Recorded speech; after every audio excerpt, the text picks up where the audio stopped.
Everyone, कैसे हैं सभी लोग। राधे राधे। आई होप सब लोग अच्छे होंगे। तो गाइस, आपका यूट्यूब चैनल में स्वागत है, हिमांशी सिंह एडवोकेट। तो गाइस, हम चलते हैं बिना देरी के। हमारे पास जो टॉपिक है वो टॉपिक के बारे में आज हम बात करेंगे कि पार्लियामेंट के कितने अंग होते हैं, पार्लियामेंट किस तरीके से काम करती है। ठीक है, तो हम इस तरीके से चलते हैं। प्लीज़ गाइस, अगर मेरे चैनल में कोई भी न्यू है तो प्लीज़, कोई नया आया हुआ है तो प्लीज़ मेरे चैनल को लाइक करें, सब्सक्राइब करें, जिससे कि आपकी हेल्प होती रहे। ठीक है, तो गाइस जैसे कि थोड़े गले में दिक्कत हो तो मैं बता देती हूँ। भारत में चल रही जैविक संरचनाएँ उसके जो भारत में चल रही संरचनाएँ उसको समझना बहुत ही आवश्यक है। ठीक है, और यह भी पता चलता है कि क्या सरकार अपना कार्य सही कर रही है या नहीं कर रही है। दोस्तों, यहाँ पर हम जो बात करेंगे वो राज्य और केंद्र के स्तर पर ही बात करेंगे। ठीक है, उसको समझेंगे। जैसे कि सन 1947 में जब संविधान बनाने की बात की गई थी आई, तो यहाँ पर संसदीय व्यवस्था अपनाई गई। जब सन 1947 में संविधान बनाने की बात अपनाई गई तो उसमें संसदीय व्यवस्था अपनाई गई। तो संसदीय व्यवस्था अपनाई गई और संविधान के 3 अंग बनाए गए। संविधान के 3 अंग बनाए गए जिनमें उनकी शक्तियाँ और उनको कार्य भी दिए गए। जिनमें से जो पहला था वो था विधायिका। विधायिका के जो बात करेंगे, विधायिका का जो कार्य होता है वह होता है कानून बनाना। कानून बनाने का कार्य, जैसे कि तुमसे बोला जाता है कि हमें विकास करना है, अपने यहाँ का विकास करना है, वो किस तरीके से करना है। ठीक है, जैसे एक फैमिली होती है, फैमिली को किस तरीके से चलाते हैं। पहले फादर होते हैं, जो मैन होते हैं फादर होते हैं हमारे, फिर मम्मा होती हैं, फिर बड़े भाई होते हैं, बहन होती हैं। इस तरीके से धीरे धीरे कार्य चलता है। ठीक है, जिसकी फैमिली में दादी वगैरह होती हैं, दादा दादी, उनके बाद पूरा इस तरीके से चलता है। ऐसे ही ये सरकार चलती है। ठीक है, तो मैं बताती हूँ किस तरीके से चलती है। तो जो हमारे इसके संसदीय के जो अंग है, सेंट्रल गवर्नमेंट, स्टेट, तो इसके कितने अंग हैं? 3 अंग। 3 अंग पहले में आएगा विधायिका, फिर कार्यपालिका, फिर न्यायपालिका। विधायिका जो होता है, विधायिका के अंदर हम जो बात करेंगे 2 के अंदर बात करेंगे, राज्य और केंद्र। अगर केंद्र और राज्य की बात करेंगे, सेंटर और स्टेट। ठीक है, केंद्र के बारे में जो बात करना होगा मैं, जैसे कि अगर बोला जाए कि केंद्र के बारे में कानून बनाया जाए। ठीक है, जब विषय आता है, जब केंद्र के अंदर कानून बनाने का जो विषय आता है वह सिर्फ केंद्र सरकार ही बना सकती है।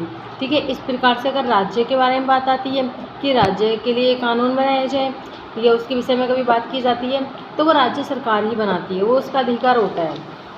ठीक है, केंद्र स्तर पर जब कानून बनाने की जो बात की गई है उसे संसद कहते हैं, उसे संसद कहते हैं।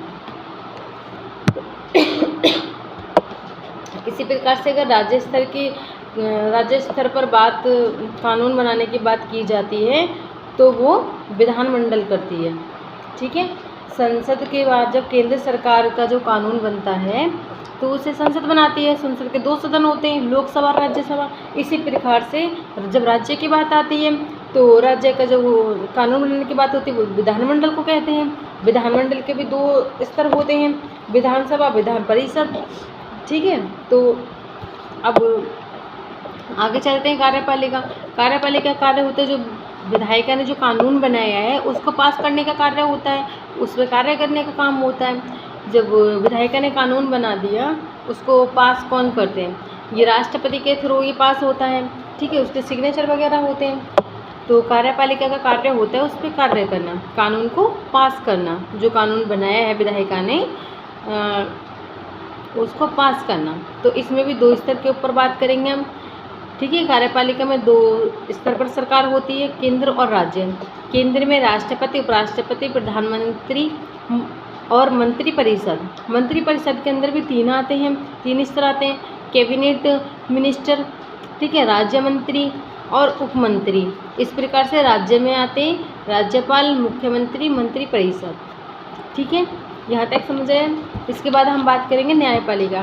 कानून बन गया, पारित हो गया, उस पर न्याय कौन कराएगा? न्याय भी तो होना है ना उस पर। जब कानून बन गया और वो जनता पे लागू हो गया, अब उसको कैसे पता चलेगा जनता को कि जनता ठीक से कर रही है नहीं कर रही है।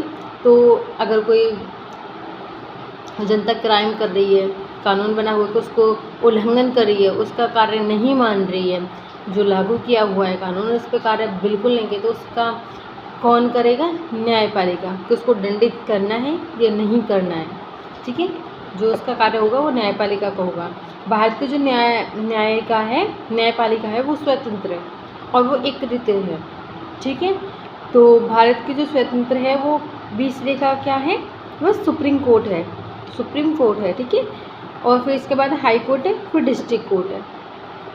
जैसे अभी आप देख रहे हो हाई कोर्ट कितने अभी 24 हैं और न्यू 25वां बन रहा है अभी।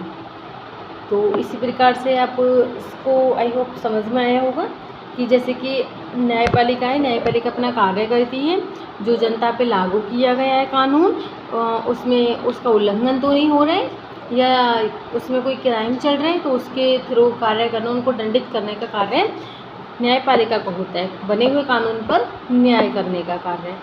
ठीक है, और जैसे कोई क्राइम होता है, डिस्ट्रिक्ट का क्राइम होता है, जैसे कि एग्जाम्पल के लिए तुमने अपने डिस्ट्रिक्ट में कोई क्राइम कर दिया, ठीक है, जैसे किसी का मर्डर कर दिया, तुम पे 302 307 लगे, उसके बाद तुम्हारा यहाँ से डिस्ट्रिक्ट से तुम्हारा फाइल यहाँ से हाई कोर्ट के लिए बोल दिया कि यहाँ से नहीं होगा, आप हाई कोर्ट से कराएं। ठीक है, यहाँ से सज़ा हो जाएगी तो कहीं और से कराएं, हालांकि सज़ा तो होनी है, तो फिर यहाँ से नहीं होगा तो इन्होंने हाई कोर्ट गए। डिस्ट्रिक्ट का मैटर जब डिस्ट्रिक्ट में ख़त्म नहीं होता है तो हाई कोर्ट जाता है, हाई कोर्ट पे भी नहीं होता है फिर सुप्रीम कोर्ट जाता है। तो इस तरीके से ही ये सरकार चलती है। ठीक है, तो गाइज़ आई होप आपको ये अच्छी लगेगी वीडियो, कुछ हेल्प हुई होगी आपकी। अगर आप चाहते हैं मैं ऐसी वीडियो बनाऊँ तो प्लीज़ गाइज़ मेरे चैनल को लाइक करें, सब्सक्राइब करें, जिससे कि मैं आपके लिए ऐसी वीडियो बनाती रहूँ और आपकी हेल्प करती रहूँ।